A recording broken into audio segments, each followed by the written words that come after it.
wal hayata liyabluwakum ayyukum ahsanu amala.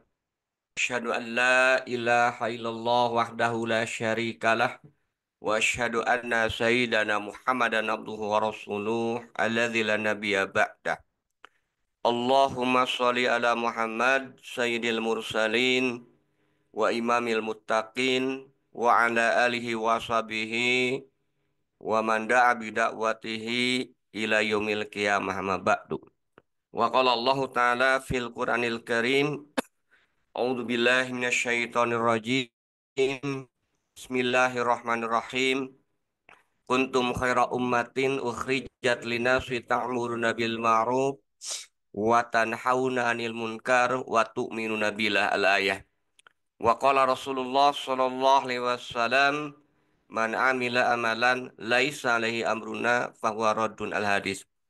Bapak Ibu sekalian, jamaah syiar malam rahimakumullah. Alhamdulillah, puji dan syukur kita panjatkan kehadirat Allah Subhanahu wa Ta'ala.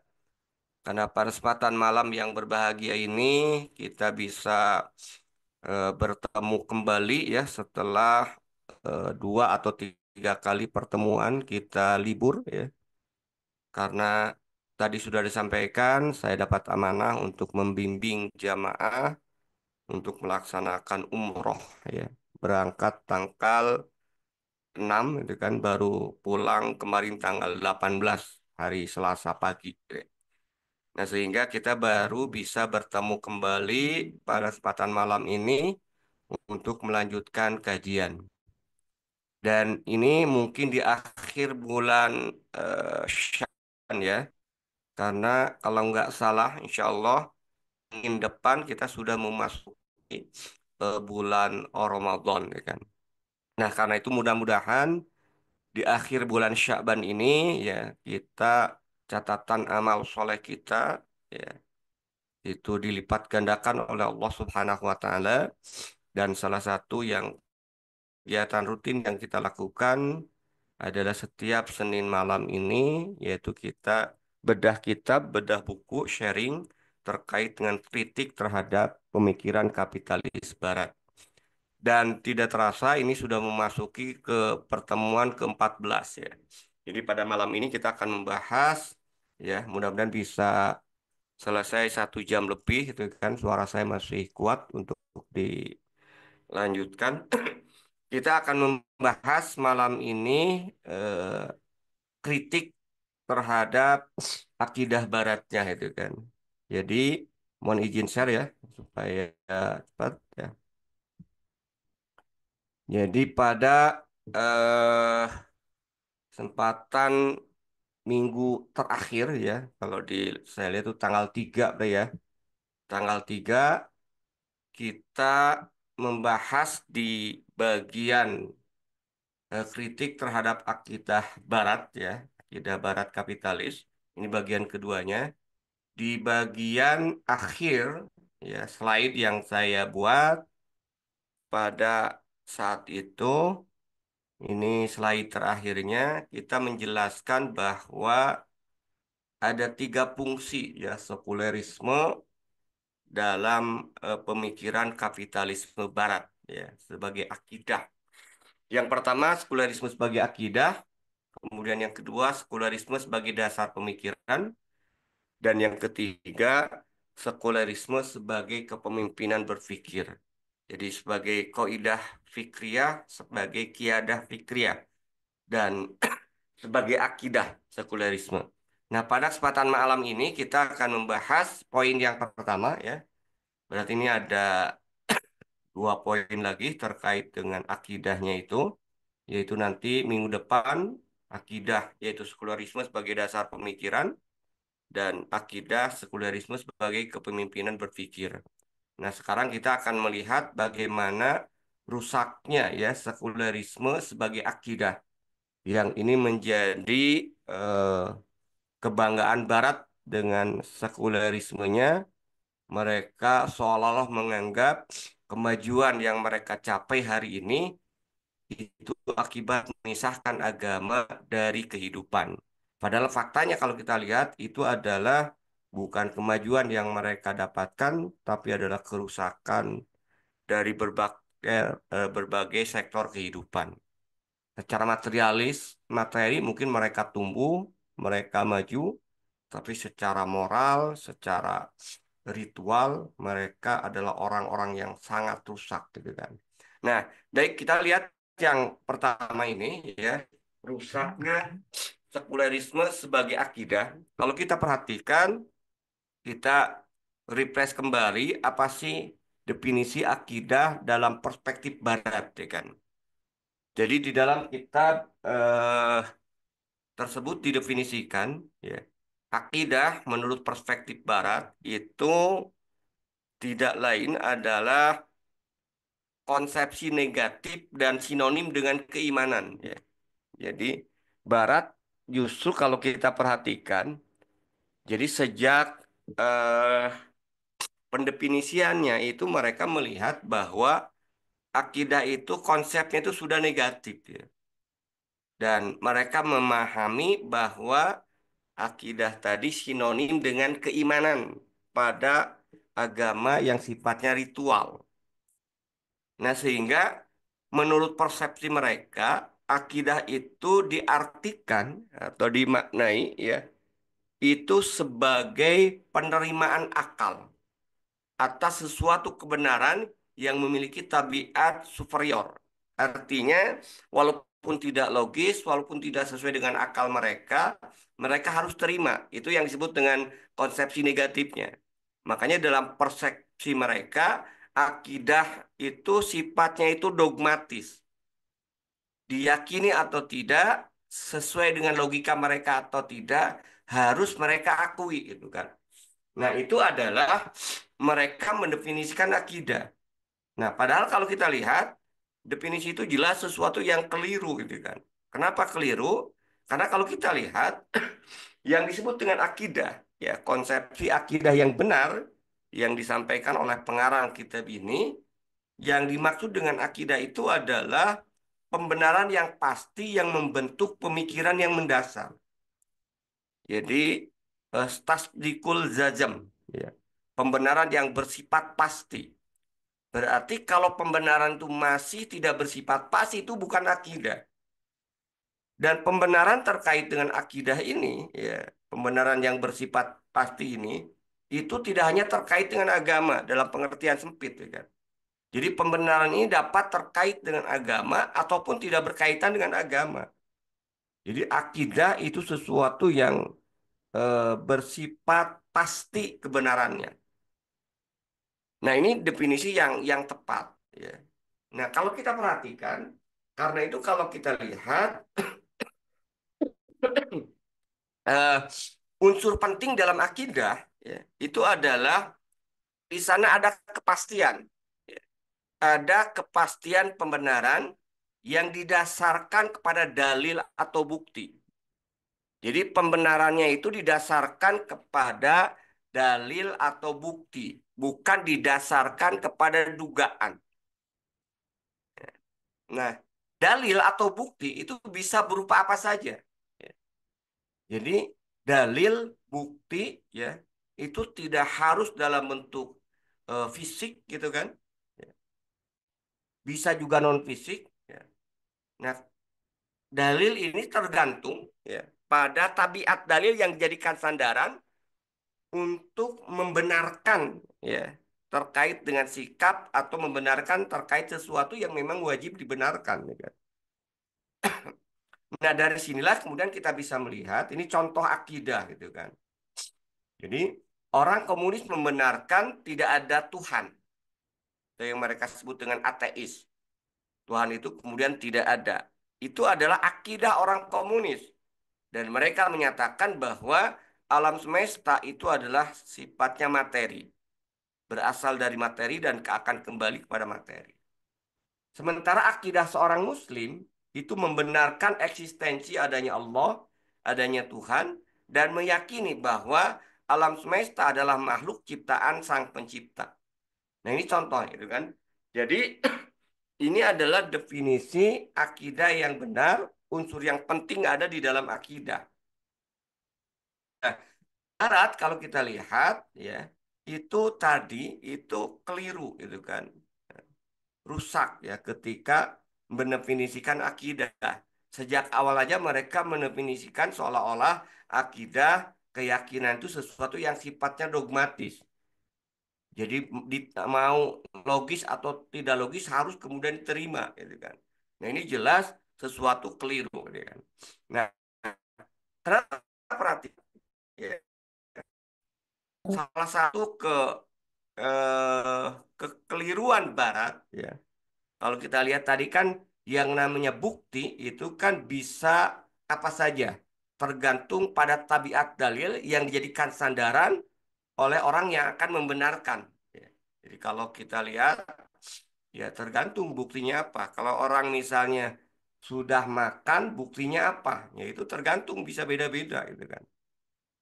Nah, kekeliruan Barat itu hanya membatasi penunjukan dalil itu pada sains. Seolah-olah kalau tidak ada sains, ya, tidak sesuai dengan sains, maka itu adalah bukan bukti itu kan. Jadi Barat menjadikan dalil atau bukti itu hanya sains dan ini keliru ya.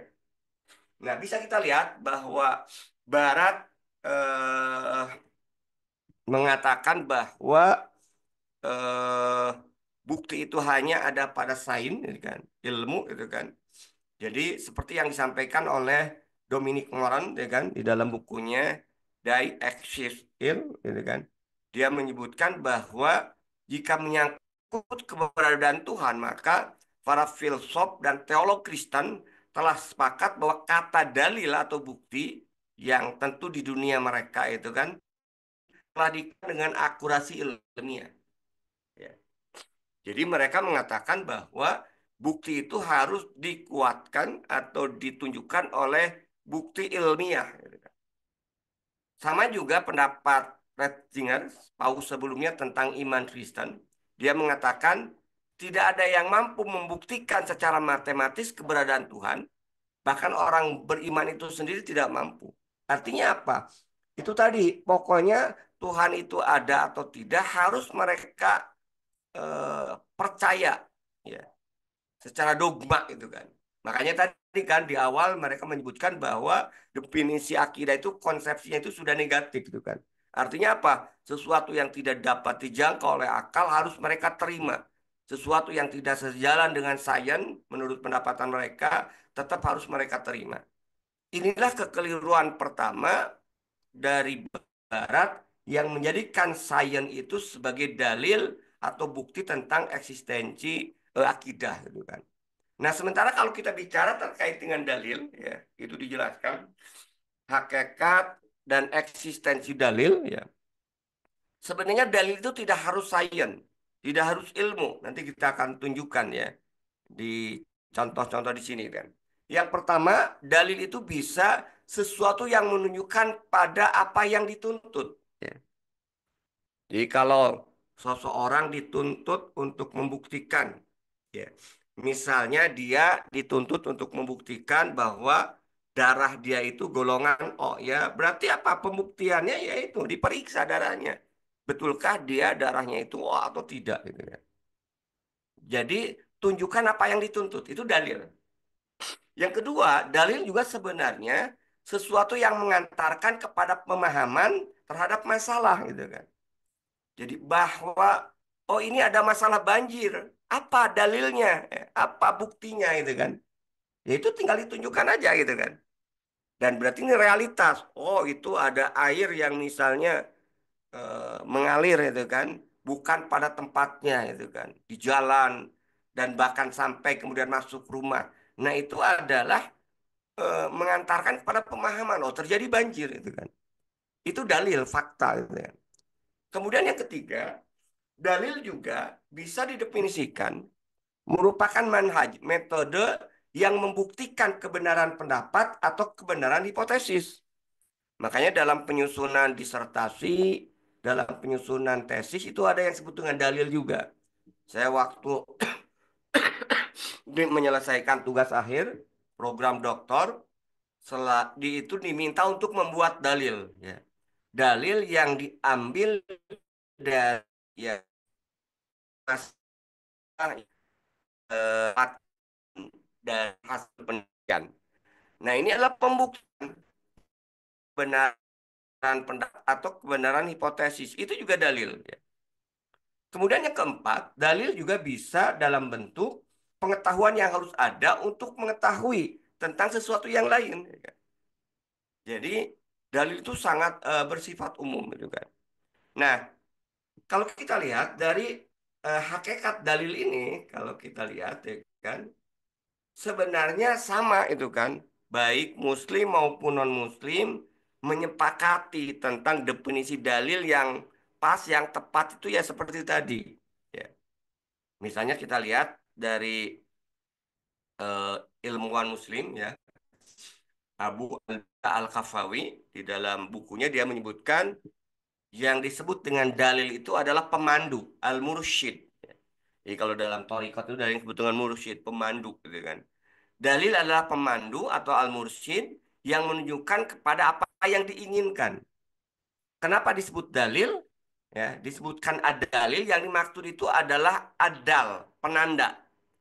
Ya, disebutkan ad-dalil yang dimaksud adalah tanda untuk mengetahui apa yang ditunjukkan.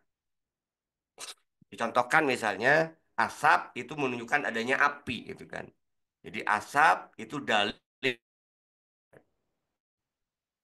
Nah, itu jadi pemandu, mursyid yang menunjukkan pada apa yang diinginkan. Sementara Harry Williamson ya dalam bukunya filosofi ya Wordback Work dan Book Filosofi dia menyebutkan juga hampir sama. Dalil itu adalah dalil atau bukti suatu pernyataan adalah metode yang membuktikan kesohihannya. Jadi dalil itu adalah cara untuk membuktikan kesahihan apa yang juga Jacqueline Ross dalam Dictionary of Philosophy dia menyebutkan hampir sama bahwa dalil itu adalah suatu proses yang mana dengan membuktikan. Hmm. Nah, nanti kita lihat kelemahan Barat, kekeliruan Barat, kesalahan Barat dalam masalah akidah. Dia hanya mengakui dalil itu yang bersifat saintis. Dalil itu hanya sifatnya ilmu itu. Nah, sebenarnya dibedakan antara dalil itu sendiri dengan karakteristik dalil, ya, atau syarat dalil. Makanya dijelaskan ada dalil, ada syarat dalil, ya. Nah, dalilnya itu tadi adalah penunjuk dan seperti yang sudah dijelaskan sebelumnya. Sementara terkait dengan bahwa dalil itu harus ilmiah, dalil itu harus rasional, dalil itu harus logis, dalil itu harus intuitif atau hadas fitan atau harus wijdan atau lainnya.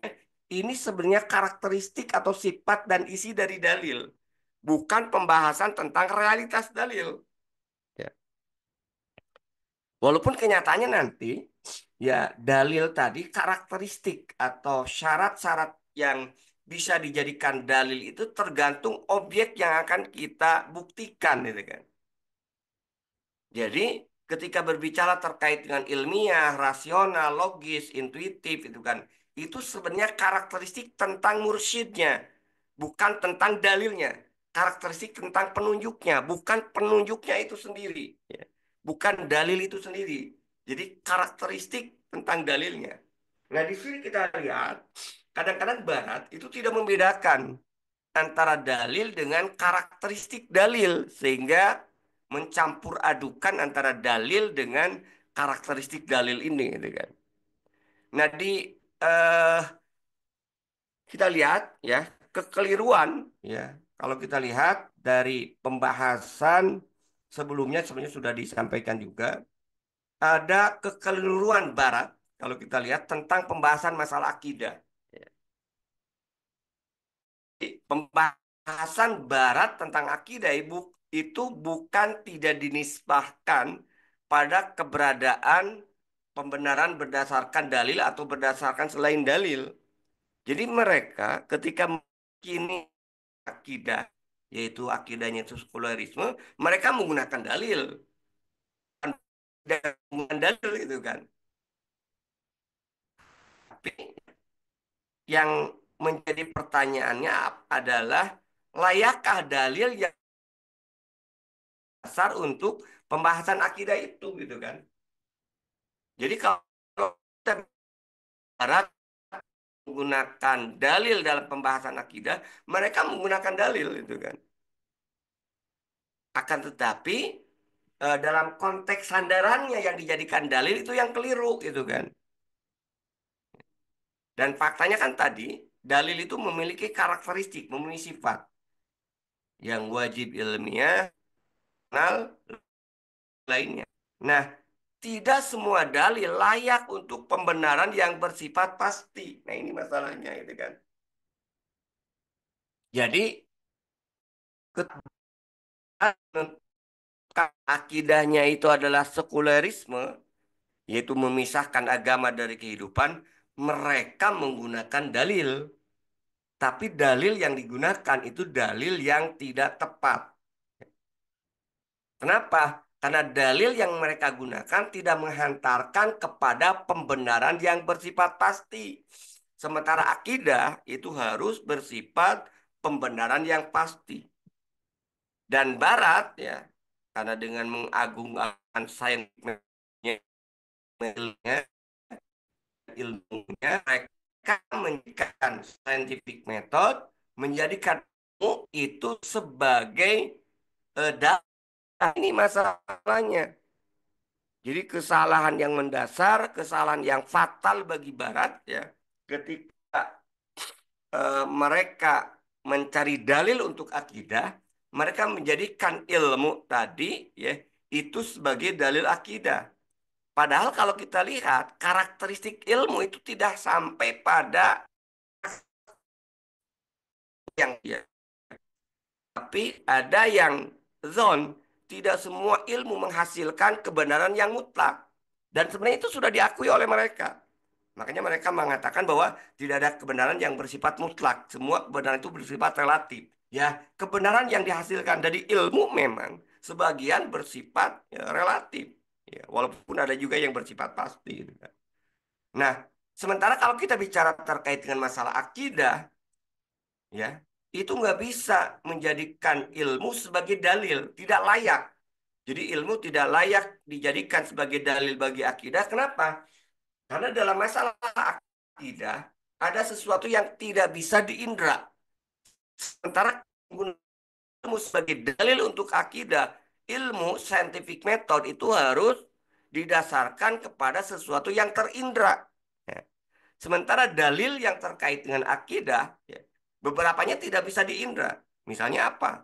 Zat Allah Subhanahu wa Ta'ala itu sesuatu yang tidak bisa diindra. Maka nggak bisa kemudian digunakan dengan menggunakan ilmu, gitu kan? Kenapa? Ya karena tidak terindra. Begitu juga kita ketika berbicara tentang eksistensi surga, eksistensi neraka, malaikat, setan, itu tidak bisa kemudian diindra. Maka nggak mungkin dalil yang digunakan dalam perkara akidah ini itu menggunakan ilmu yang kebenarannya itu tidak bersifat pasti. Ya kan? Hanya sampai pada zon, ya kan? Paling tinggi golabatu zon. Ya kan? Nah, dari sinilah kalau kita lihat akidah ya itu tidak bisa dalilnya itu menggunakan ilmu. Dan kalau akidah tidak bisa menggunakan dalilnya itu dengan menggunakan ilmu, gitu kan? Lalu apa yang yang layak dijadikan dalil tentang akidah? Yang layak sebagai dalil akidah adalah sesuatu yang bersifat pembenaran yang pasti, yaitu apa? Tidak lain adalah akal atau yang kita sudah bahas pada pertemuan sebelumnya, yaitu metode akliyah atau metode rasional. Jadi metode akliyah inilah yang telah kita jelaskan sebelumnya, satu-satunya yang layak sebagai asas berpikir bagi manusia, yang di atasnya kemudian dibangun hukum-hukum dan pandangan-pandangan yang terkait dengan eksistensi manusia serta makna kehidupan. Maka kalau kita lihat kesimpulannya di sini, ya, berdasarkan karakteristik ya akidah yang harus dalilnya itu digunakan dengan menggunakan metode akliyah, tidak bisa kemudian menggunakan metode ilmiah karena ada hal-hal yang tidak bisa diindra oleh akal manusia, itu kan? Karena keterbatasan akal manusia, maka dalil akidah itu harus menggunakan metode akliyah, metode rasional yang sudah kita bahas pada kesempatan sebelumnya. Maka berdasarkan ini, ya, maka kita melihat bahwa akidah Barat dari sisi penilaian atas kebatilan dan kerusakannya itu kita melihat dibangun atas dasar akal dan tegak di atas eh, jadi kita mengambil kesimpulan ya bahwa akidah Barat itu akidah yang keliru ketika kita menilai bahwa akidah Barat itu akidah yang keliru ya dari sisi asasnya batil dan rusak. Nah, kesimpulan bahwa akidah Barat itu dibangun atas dasar akidah yang batil dan rusak, yaitu dengan sekularisme tadi, itu dibangun atas dasar akal ya, dan tegak di atas metode akliyah dalam menghukumi sesuatu dan perkara yang kita lihat terkait dengan penampakan akidah Barat. Nah, ini kita akan tunjukkan tuh kan beberapa bukti. Nah, ini ya empat perkara yang menunjukkan bahwa akidah Barat ya, ya itu rusak secara akal. Ya.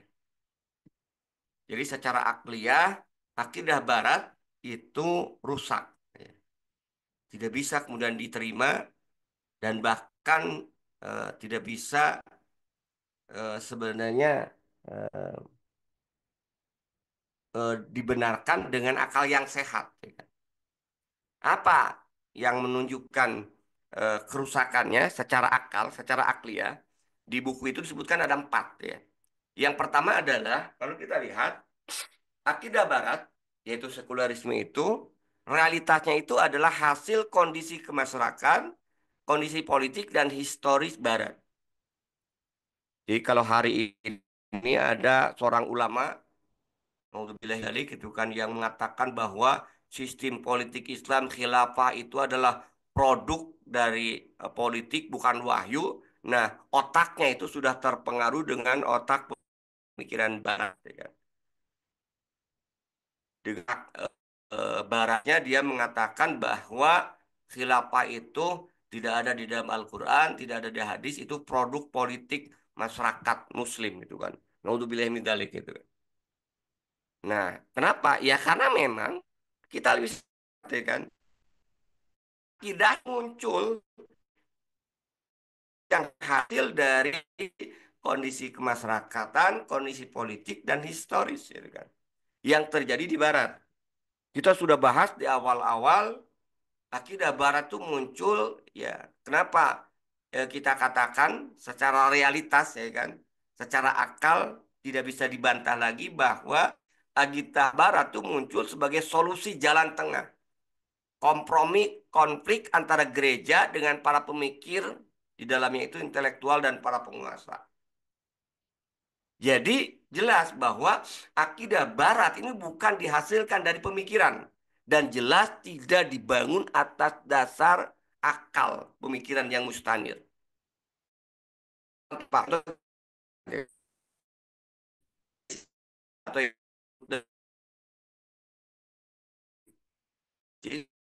hasil Barat.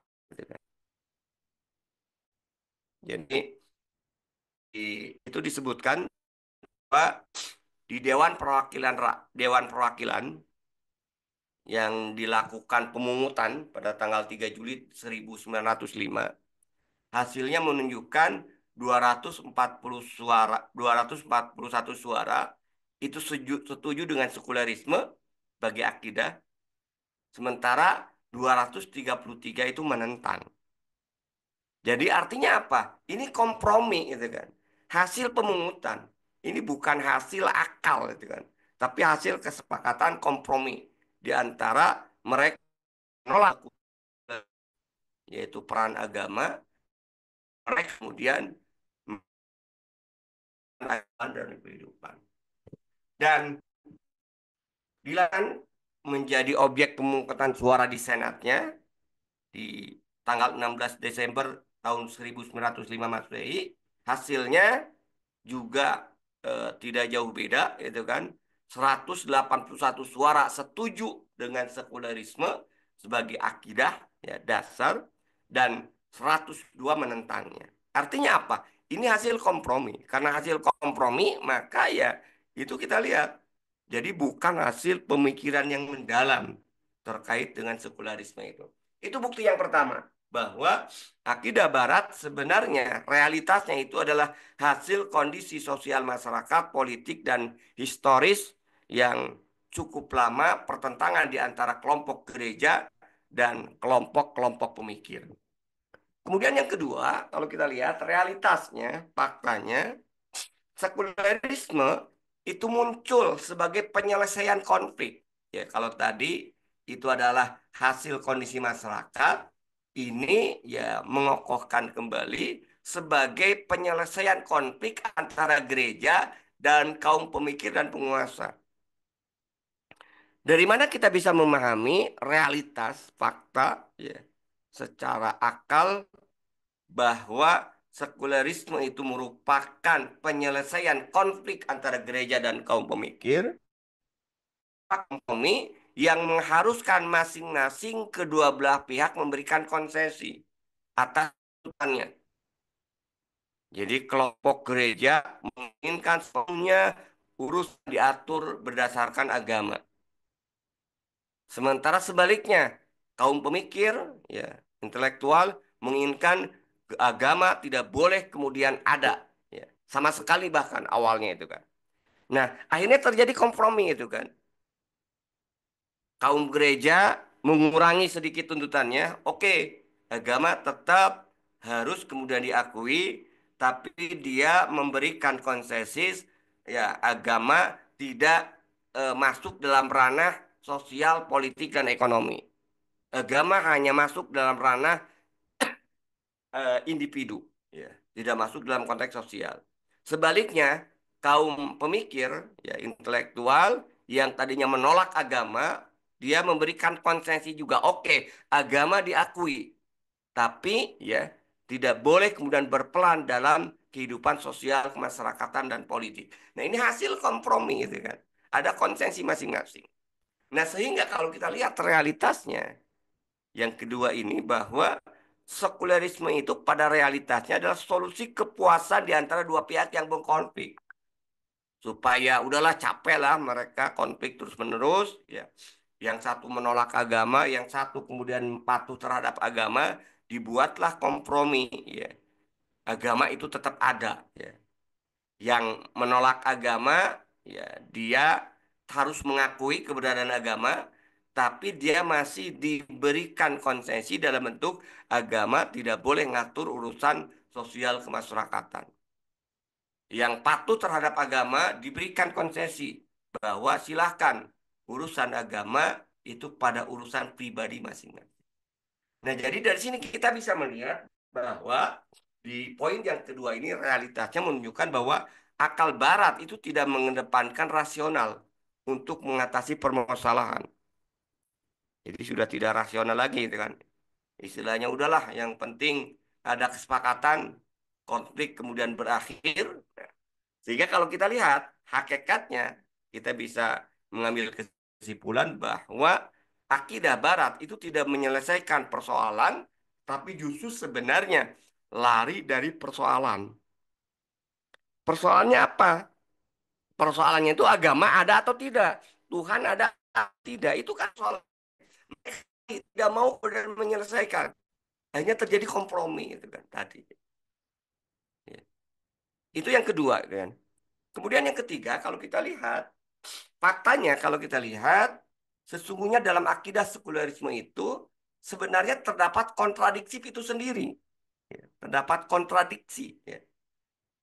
Di mana kontradiksinya? Di satu sisi agama diakui, tapi pada saat yang sama dinafikan. Jadi agama diakui, pada saat yang sama kemudian ditolak. Kan lucu gitu kan. Ya, ini aneh itu kan. Tapi aneh tapi nyata itu kan. Diakui tapi ditolak.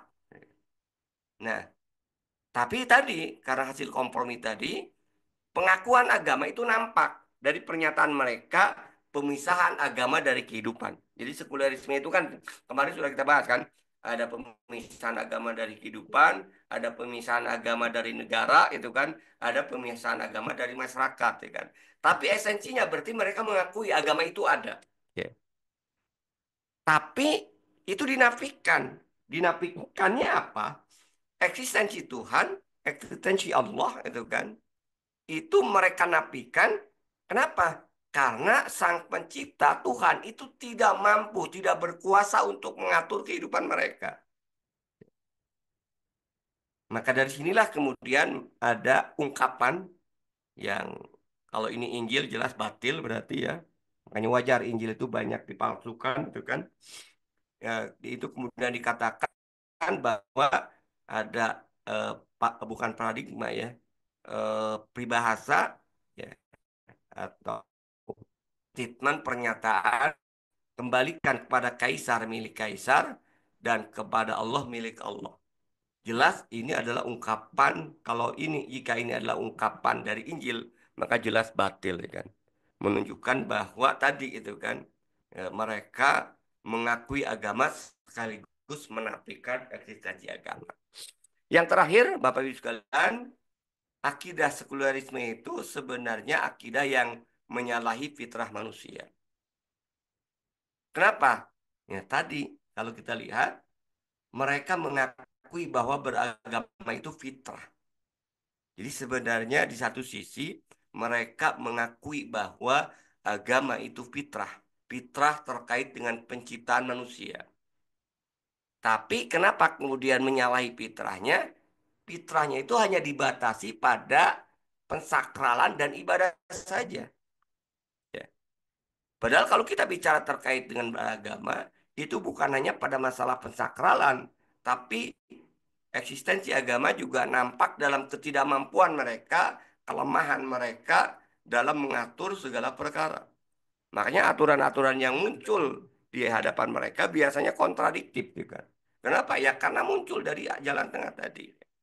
Artinya kalau kita lihat, sekulerisme itu mengingkari sebagian dari fitrah manusia dan menutup mata darinya. Artinya mengakui sebagian manusia, menafikan fitrah manusia yang mengakui tidak masalah ibadah, ya, eksistensi adanya Tuhan, ya, dan mengingkari kelemahan manusia dalam pengaturan hubungan interaksi di antara mereka, terutama dalam konteks politik, ekonomi, dan sosial. Nah, itu barangkali ya Bapak Ibu sekalian, ya, bagian kedua ya dari kritik terkait dengan eh, apa akidah Barat ya sebagai akidah yang rusak gitu kan.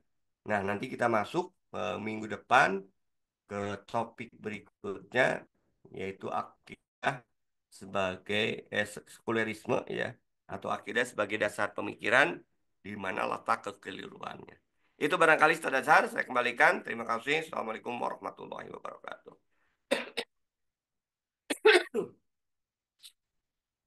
Ya, Alhamdulillah, syukuran Ustadz atas penjelasannya. Buat Bapak Ibu, ini kita buka sesi tanya jawab buat Bapak Ibu yang ingin memperdalam diskusi atau yang interaktif langsung dengan beliau. Bisa juga langsung raise hand dan nanti kita berikan kesempatan untuk memberikan pertanyaan dan bisa langsung dijawab oleh beliau nantinya. Atau bisa juga Bapak Ibu mengirimkan ke kolom komentar pertanyaannya. Insya Allah nanti kita akan bacakan dan meminta beliau untuk memberikan tanggapan atas jawabannya. Alhamdulillah ini Ustaz sudah ada pertanyaan yang masuk. Pertama dari Ibu atau Mbak Yaya Komaria nih Ustaz, dari pertanyaan beliau. Assalamualaikum Ustaz, kalau ilmu mantik, apakah Ustaz maksudnya? Apakah ikut sudah terkontaminasi dengan pemikiran barat? Nah, ini gimana Ustaz tentang ilmu mantik Ustaz? Ya, Jadi kalau kita bicara terkait ilmu mantik ya, sebenarnya logika ya, ilmu logika ya, yaitu salah satu cabang ilmu yang mengedepankan kan penalaran-penalaran yang benar dan sistematis. Jadi di Syakhsiyah Islamiyah jilid pertama, gitu kan. Jadi itu dijelaskan di mana letak kekeliruan ilmu mantik. Sebenarnya kan ilmu mantiknya itu dengan logika deduktif, deduktif bisa diterima pada kondisi tertentu, tapi juga tidak menjadikan sebuah kebenaran yang hakiki gitu kan. Tapi bahwa kebenarannya gitu kan. Karena kan kalau bicara terkait dengan ilmu logika itu didasarkan pada premis-premis. Ya. Jadi, nah kalau itu digunakan dalam konteks sains masih ya kadang-kadang relevan, benar. Tapi kalau diterapkan dalam konteks hukum syara, nah itu yang tergantung ya, tergantung fakta dan realitasnya. Nah, yang menyesatkan ketika kemudian ilmu mantik ini digunakan sebagai salah satu istimbat hukum gitu kan. Jadi di contoh ya di dalam apa tentang kekeliruan ilmu mantik itu disebutkan contohnya itu kan. Ini realitas kan realitasnya benar gitu kan. Sekarang maksudnya. Tapi kesimpulannya keliru. Contoh disebutkan bahwa Spanyol itu bukan negeri Muslim karena Spanyol itu sekarang dihuni oleh masyarakat yang mayoritas non-Muslim, gitu kan. Nah, kedua-duanya realitas faktanya betul itu kan. Sorry ya. Realitas yang pertama itu kan, itu kelirunya di premis yang pertama bahwa Spanyol itu bukan negeri Muslim itu sudah keliru itu kan. Kenapa? Karena dulu sempat itu di bagian apa?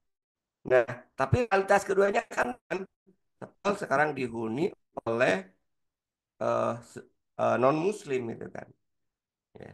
Jadi atau dengan kata lain gini, setiap tanah yang tidak ada Muslim di dalamnya berarti tanah itu tanah non-Muslim. Nah itu kan. Spanyol itu tidak ada Muslim di sana, ya dikuasai oleh non-Muslim. Berarti Spanyol itu bukan negeri Muslim. Ini contoh. Ya. Nah kalau menggunakan eh, logika seperti ini, ya dengan ilmu mantik ini yang sesat. Jadi kalau pernyataan tadi apakah eh, ilmu mantik ini sudah terkontaminasi pemikiran Barat, itu penggunaannya ya. Sementara dalam konteks faktanya kalau kita lihat memang jadi eh, pada tataran penggunaannya gitu kan. Sementara pada tataran realitasnya, mantik logikanya itu masih bisa digunakan kalau dalam konteks sains dan teknologi. Tapi ketika digunakan untuk membangun paradigma hukum Islam, nah itu yang keliru ya. Yang pasti hasilnya itu ya kalau benar itu kebetulan ya, tapi bisa jadi menyesatkan. Ya kan. Jadi ini yang kadang-kadang sering dibuat hukum itu didasarkan kepada logika-logika, logika politik misalnya dalam menentukan gitu. Dalam panasnya itu tadi ya. Kalau logika logika mantik digunakan untuk memahami nas, akhirnya diambilkan kesimpulan sebuah hukum. Misalnya gini itu kan. Dipahami di dalam ayat asariku wasarikotu faktomu aidiyahuma. Ya. Pencuri laki-laki dan pencuri perempuan, maka potonglah kedua tangannya. Maka dengan menggunakan ilmu mantik itu disebutkan bahwa eh, jadi pencuri kenapa harus dipotong tangan? Yaitu harus dikendalikan ya, agar dia tidak bisa kemudian mencuri lagi gitu kan. Karena pencuri itu tidak tangan. Yang penting itu logika mantiknya itu adalah dia bisa dikendalikan agar dia curi lagi. Jarak itu juga menjadi solusi itu kan pencar. Ini contoh itu kan. Jadi jadi sekali lagi bahwa kalau saya melihat ya mantiknya sendiri nggak masalah itu kan. Tapi yang terkontaminasi itu adalah ketika logika mantik itu digunakan untuk menjustifikasi terhadap hukum syarak. Nah itu jelas nggak boleh itu kan. Jadi nggak boleh sama sekali ya logika mantik digunakan untuk menentukan hukum syarak. Saya pernah gini gitu kan, ada cerita itu kan, ya karena menggunakan logika mantik tadi itu kan. Ya, logika yang bangun gini gitu, contoh itu kan. Orang yang eh, tidur ya, itu kan rupanya al-qalam ya. Jadi orang tidur itu rupanya al-qalam.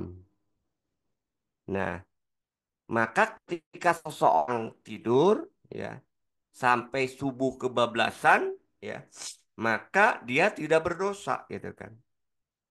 Tidak berdosa ya, walaupun ketika subuh dia kemudian tidak mendengar, maka ketika dia tidak sholat pada saat itu tidak berdosa. Nah, kemudian ada yang membangunkan. Maka ketika dia bangun, maka berarti rupiah al-qalamnya itu tidak ada. Kenapa? Karena dia sadar. Nah, berarti orang yang membangunkan itu jadi berdosa. Itu kesimpulannya ngaco gitu kan.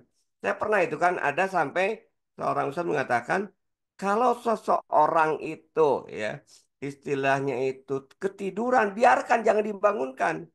Karena kalau dia tidak dibangunkan, dia tidak berdosa. Tapi karena dibangunkan oleh antum, dia jadi berdosa. Karena jadi wajib sholat. Ya kan? Nah ini kan logika-logika ngaco itu kan. Jadi ketika, ya itu tadi menggunakan mantik tadi itu kan. Orang yang tertidur itu rufi al-qalam. Ya.